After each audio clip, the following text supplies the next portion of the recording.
My name is Charles Whitmore. 73 years and 8 months, if you're counting. Not that anyone is.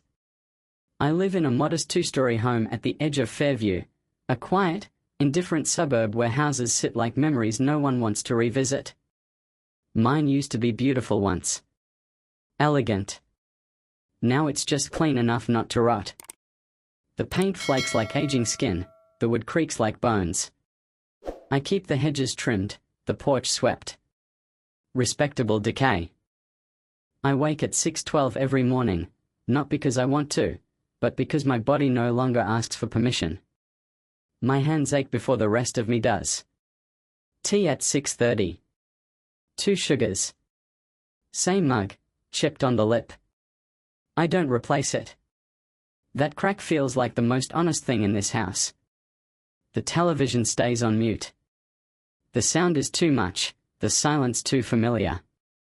I've memorized the cadence of daytime news anchors' faces, eyebrows raised in fake concern, mouths open in rehearsed outrage. People pretending to care. How fitting. I sit under my brown wool blanket in the armchair by the window. It was Margaret's chair, once. Before the cancer. Before the silence became permanent. That was 17 years ago. Or was it 16? The difference doesn't matter. Dead is dead. Forgotten is worse. The phone rings only for bills or wrong numbers. My children don't call unless it's my birthday, and even then, it's their secretary's reminder that does the remembering. Evan, my eldest, owns a tech firm now. He's on the cover of magazines I don't subscribe to. Julie, the younger one, is married to a surgeon. Has 2 sons. I've met them. They called me Charlie instead of Grandpa. Laughed when I asked about school, as if I were a cartoon that forgot its lines. At the grocery store, I am invisible. Next, says the cashier, even when I'm standing there. At the clinic, the nurse speaks to me like I'm learning English for the first time. Can you hear me, sir? Do you know where you are? Yes. I do. And that's the problem. I know exactly where I am. Every day I feel myself evaporating from the world, molecule by molecule. People look through me. Past me. As though I am a ghost occupying expired space. But there is something they don't know. Something they've forgotten. Something even I almost lost. Inside me, there is still a coal that hasn't gone cold. A flicker that refuses to be snuffed out. Every time Evan sends my Christmas card 3 weeks late, unsigned. Every time Julie posts her family vacations, never thinking to invite me. Every time the neighbor's kid throws trash over my fence and his father waves it off like I'm a doddering relic. I feel the ember grow hotter. They think time took everything from me, my strength, my mind, my dignity. But time is just a thief. And thieves leave fingerprints. I have not forgotten how to watch. How to listen. How to remember. They think I'm done. That I'm harmless. That I've surrendered. They are wrong. I am patient. And patience is the beginning of power. I may be a shadow in my own life. But shadows see everything. They remember nothing. But I remember everything. There was a time when my name, Charles Whitmore, commanded rooms. I didn't enter meetings. I walked into battle. Every handshake was a transaction. Every smile, a negotiation. I built Whitmore and Langston from nothing. 2 desks in a moldy warehouse, 1 coffee machine, and a ledger soaked in red ink. That was 1978. By '89, we had 5 floors in Midtown, 36 employees, and quarterly dinners with senators. No shortcuts. No bribes. Just strategy. Cold, relentless, efficient. And loyalty. Back then, when a man said, "Charles has your back," it meant you'd sleep soundly. I wasn't just a businessman, I was a pillar.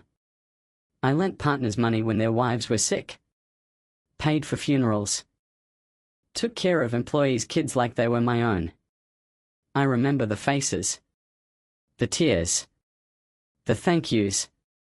And I remember how not a single one of them calls today. I raised 2 children with the same discipline that built the company. I gave them everything. Private schools. Tutors. Cars. When Julie wanted to study literature in Paris, I mortgaged a second property. When Evan's startup collapsed in the dot-com bust, I wrote a check with shaking hands. They said thank you, Dad. And then forgot. Funny, isn't it? The world loves a savior until they outlive their usefulness.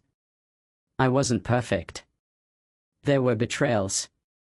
Business partners who smiled and stole. I took them down one by one, not with rage, but precision. You don't scream in a courtroom. You present evidence. Quietly. Thoroughly. I remember one partner, Stephen Mallory. Embezzled nearly 6 figures behind my back. Thought I wouldn't notice. He's still selling insurance in Des Moines. Still has no idea I was the reason he lost that Chicago contract. I never told anyone. I didn't need applause. I needed justice. People used to look at me like I held the world in my hands. Now, the only thing people see are liver spots and shaking fingers. But what they don't understand is that beneath the tremble is restraint, not weakness. My mind still works. Every number. Every name. Every favor owed. Every knife in my back. They live their lives as if memory fades with age. But I remember everything. I remember the late nights. The risks. The debts I paid, not just with money, but with my spine, my marriage, my soul. And what did it all buy me? A dusty chair. A quiet house. A silence so loud it makes your ears ring. But I do not cry. I do not beg. Because deep down, below the silence and the pain and the dust, there's movement. Like an old machine warming up. Like a chessboard, where every piece still remembers how to kill. They may have forgotten who I was. But I haven't. I was power. And I can be power again. It's not the big things that break you. It's the small ones. The daily humiliations. The paper cuts that never bleed, but never heal. Last week, I called Evan. Just to ask how he was. I knew he wouldn't answer. He hasn't picked up in over 9 months. But I tried anyway. 3 rings, then voicemail. His voice sounded cheerful. Artificial. Hi, this is Evan. I'm probably in a meeting. Leave a message. I didn't. I sat there staring at the phone in my hand, wondering how many meetings are more important than the man who once sold his own cufflinks to pay your college deposit. Yesterday, I asked my grandson, Mason, to help me set up a printer. He rolled his eyes and laughed like I'd just asked him to program a spaceship. It's Bluetooth, Grandpa. Not rocket science. Then he walked off. Just like that. No fix. No apology.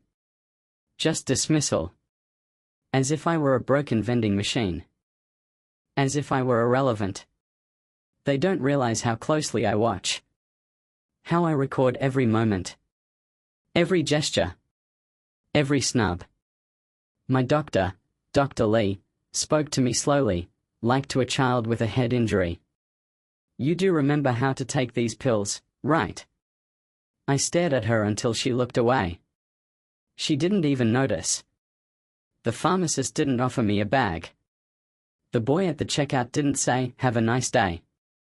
A teenager on the bus refused to give up a seat, then turned up the volume on his music so I couldn't speak. Small things. But small things build pressure. Like water against a dam. Drip by drip. I keep a notebook now. I write down names. places, times. Not because I'm forgetful. Because I'm focused. Page 6. Evan, 3 calls, no reply. Mason, Bluetooth, not rocket science. Dr. Lee, condescending tone. Eye contact, broken.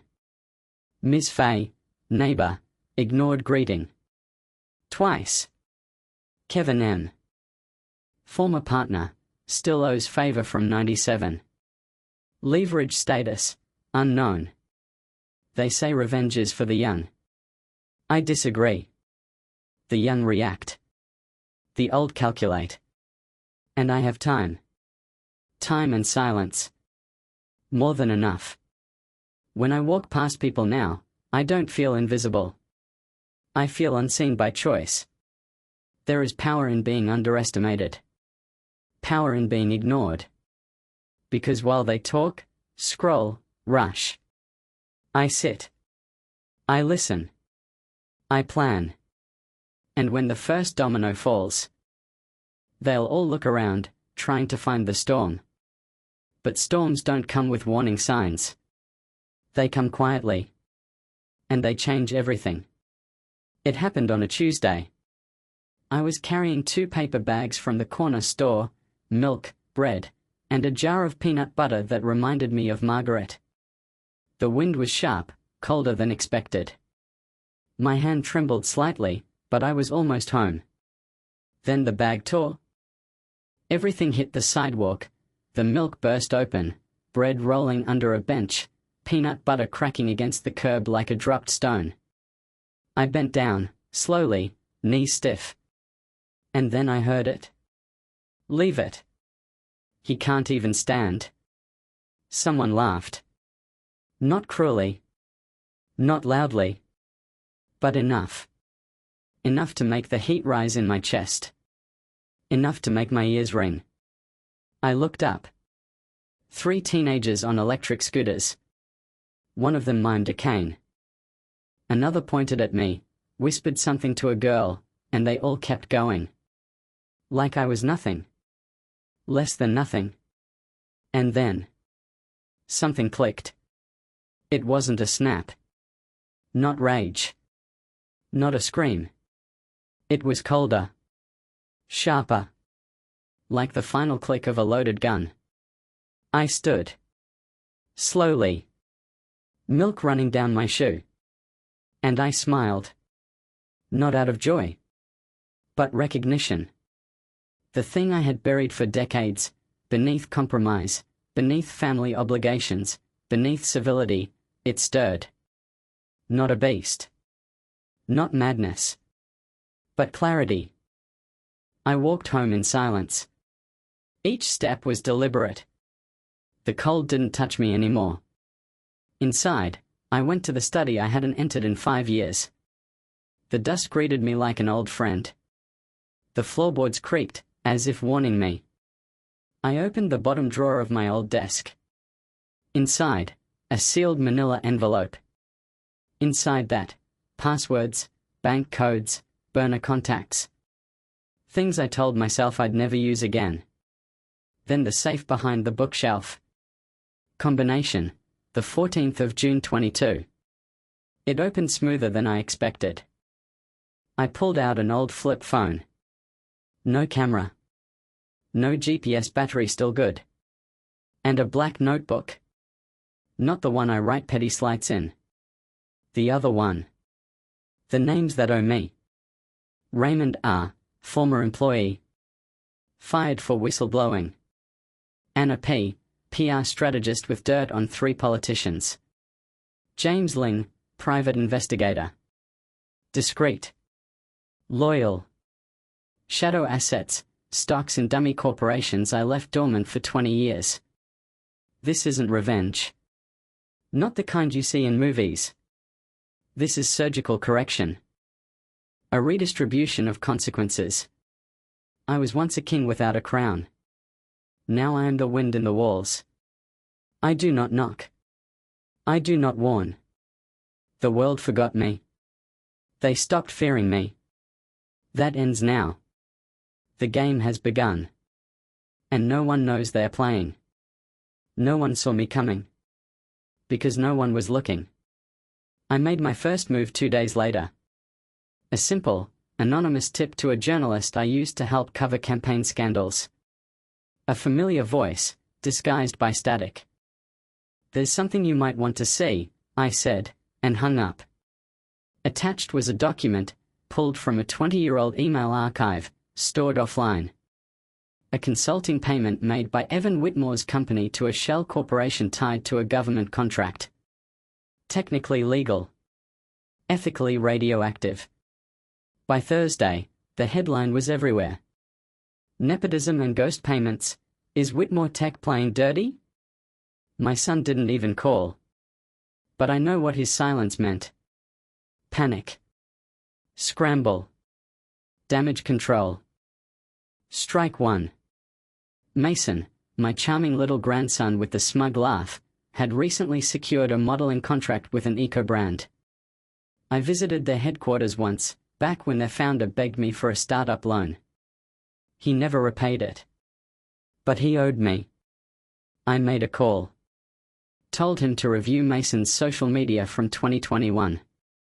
Those drunken party videos. The racist joke he thought was funny. He was dropped within 12 hours. Strike two. I am not destroying them. I'm holding up a mirror. I'm forcing the world to see them the way I now see them. Every contact I ever helped. Every politician I once protected. Every weak man who climbed because I lifted him. They forgot me. But I remember them all. And now, they return my calls. Some of them try to resist. They ask questions. Try to guess who I am. But I don't speak. I don't leave fingerprints. I leave pressure. And pressure makes people reveal themselves. Julie's husband, the surgeon? He was having an affair with his assistant. I didn't need to expose it, just sent a single photo to Julie's inbox. A silhouette. A car. A kiss. The silence at their next dinner? Deafening. I don't need to speak. They break themselves. In my home, nothing has changed. The same chair. The same quiet tea. But the air is different. There's tension in the phone lines. I feel it.